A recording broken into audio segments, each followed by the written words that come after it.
जय हिंद दोस्तों। आप सभी को मेरी राम राम। आशा करता हूं आप स्वस्थ होंगे, मस्त होंगे। मैं पुष्पेंद्र सिंह आप सभी का परमवीर चक्र सीरीज के 12वें एपिसोड में हार्दिक स्वागत करता हूं। आज की कहानी है एक ऐसे परमवीर की जिनका नाम आज की पीढ़ी ने बहुत कम ही सुना होगा, क्योंकि आज की पीढ़ी बॉलीवुड कलाकारों की बात तो करती है, लेकिन अपने देश के सच्चे नायकों की बात कोई नहीं करता। हाथ में बम लेकर पाकिस्तान में घुस गया था यह जवान।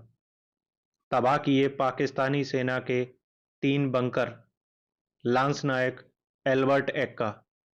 एल्बर्ट एक्का का जन्म 27 दिसंबर 1942 को झारखंड के गुमला जिले के जारी ब्लॉक के जारी गांव में हुआ था। उनके पिता का नाम जूलियस एक्का और मां का नाम मरियम एक्का था। उन्होंने प्रारंभिक शिक्षा सीसी स्कूल पटराटोली से की थी और माध्यमिक परीक्षा बिकमपुर मिडिल स्कूल से पास की थी। इनका जन्म स्थल जारी गांव चैनपुर तहसील के समीप झारखंड राज्य का हिस्सा है। यह आदिवासी क्षेत्र है। बचपन से ही शिकार में एल्बर्ट की गहरी दिलचस्पी थी। वे भी आदिवासियों की तरह जानवर ढूंढ निकालने और उनका शिकार करने में माहिर थे। एल्बर्ट की हार्दिक इच्छा भारतीय सेना में जाने की थी, जो दिसंबर 1962 में पूरी हुई। उन्होंने सेना में बिहार रेजिमेंट से अपना कार्य शुरू किया। बाद में जब 14 गार्ड्स का गठन हुआ, तब एल्बर्ट अपने कुछ साथियों के साथ वहां स्थानांतरित कर दिए गए। एल्बर्ट एक अच्छे योद्धा तो थे ही, वह हॉकी के भी अच्छे खिलाड़ी थे। अक्सर वह मैदान पर इस खेल के लिए घंटों पसीना बहाते थे। उनकी जिंदगी में सब कुछ ठीक ठाक चल रहा था। उनको पदोन्नति भी मिल चुकी थी।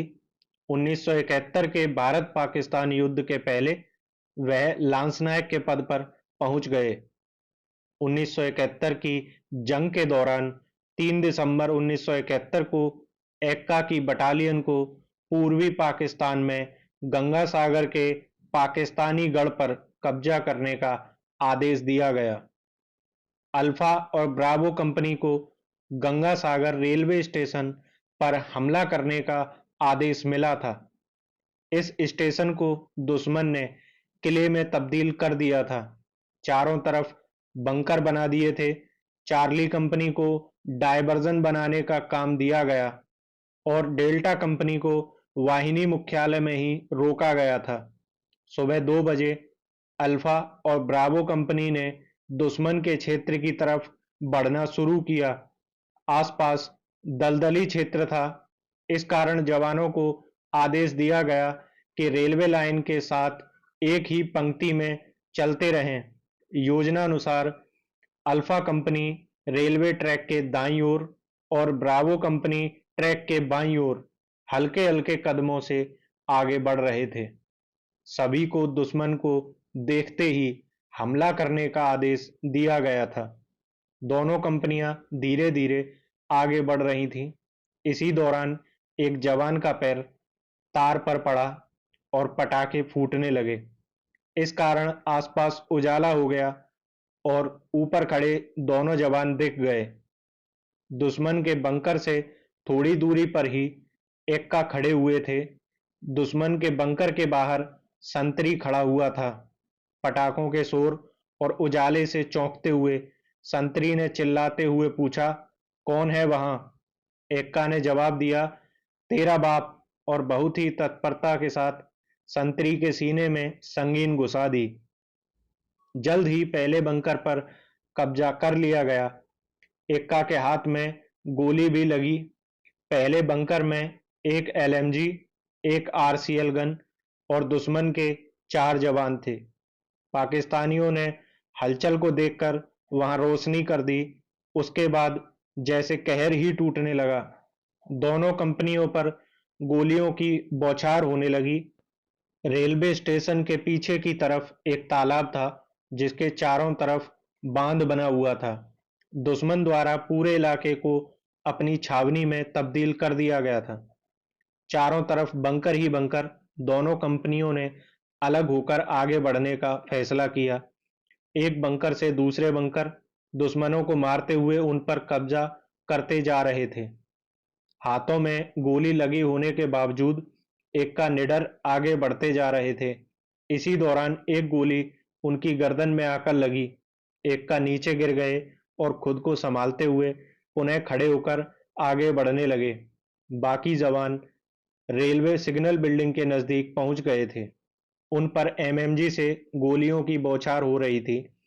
यह एक अड़चन बनी हुई थी। इन सभी को रोकना बहुत जरूरी था। एक्का बिल्डिंग के नजदीक पहुंचते हैं और एमएमजी की डरावनी आवाज अपने कानों से महसूस करते हैं। हर बार एमएमजी चलने पर अपनी जगह पर खड़े हुए जमीन में कंपन महसूस करते हैं। अपने बहादुर जवानों की कराहट सुनाई देती है।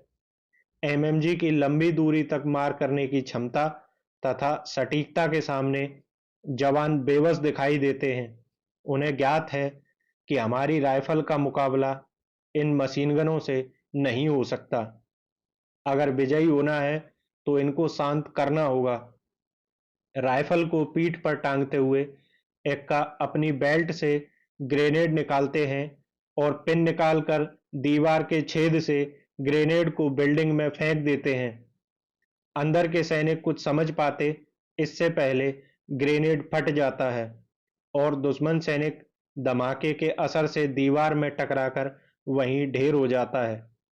ग्रेनेड के कुछ छर्रे एक्का के पेट में भी घुस जाते हैं। दूसरा दुश्मन सैनिक अब भी अपनी एमएमजी को संभाले हुए है। एक्का सीढ़ी से चढ़ते हुए कमरे के अंदर कूद पड़े। अपने कंधे से राइफल उतार कर उसके संगीन से एमएमजी चला रहे दुश्मन पर चिल्लाते हुए टूट पड़े। उसके पीछे मुड़ते ही उसके पेट में संगीन घुसा दी और बाहर निकालकर दोबारा उसके सीने में घुसा दी। दुश्मन नीचे गिर पड़ा। एक्का अपने चेहरे से खून पोंछते हैं। उनकी आंखों में संतोष का भाव था। मशीन गन अब शांत हो चुकी थी। 10 फीट की दूरी से ब्रावो कंपनी के कंपनी कमांडर ने एक्का को ग्रेनेड फेंकते और सीढ़ियों पर चढ़ते हुए देख लिया था और अपने जवान की उपलब्धि पर उनका सीना गर्व से फूल गया था। वे बिल्डिंग की तरफ इस उम्मीद में देख रहे थे कि एक्का उन्हें किसी भी पल खड़े दिखाई दे जाएंगे और उन्हें यह देखकर तसल्ली मिली कि एक्का अपने साथियों से मिलने के लिए सीढ़ियों से उतर रहे थे और अचानक एक्का सीढ़ियों से गिर गए जैसे उनके शरीर में सांसें ही ना बची हों और एक्का सर्वोच्च बहादुरी का प्रदर्शन कर अपना मिशन पूरा करते हुए वीरगति को प्राप्त हो गए।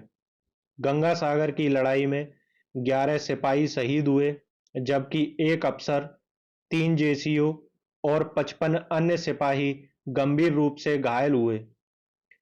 बटालियन को 3 सेना मेडल प्राप्त हुए, 1 वीर चक्र और 1 परमवीर चक्र से सम्मानित किया गया।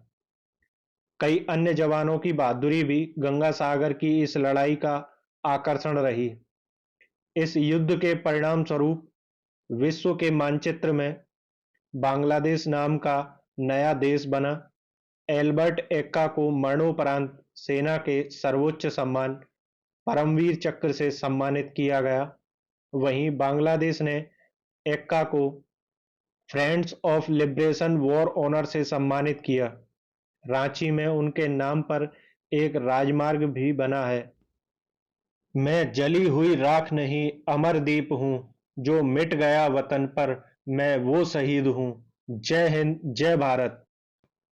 दोस्तों, आशा करता हूँ आप सभी को कहानी अच्छी लगी होगी। ऐसी ही सच्ची, देशभक्त और दिलचस्प कहानियों के लिए चैनल को सब्सक्राइब करें, लाइक करें और अपने दोस्तों और परिवारजनों के साथ शेयर करें।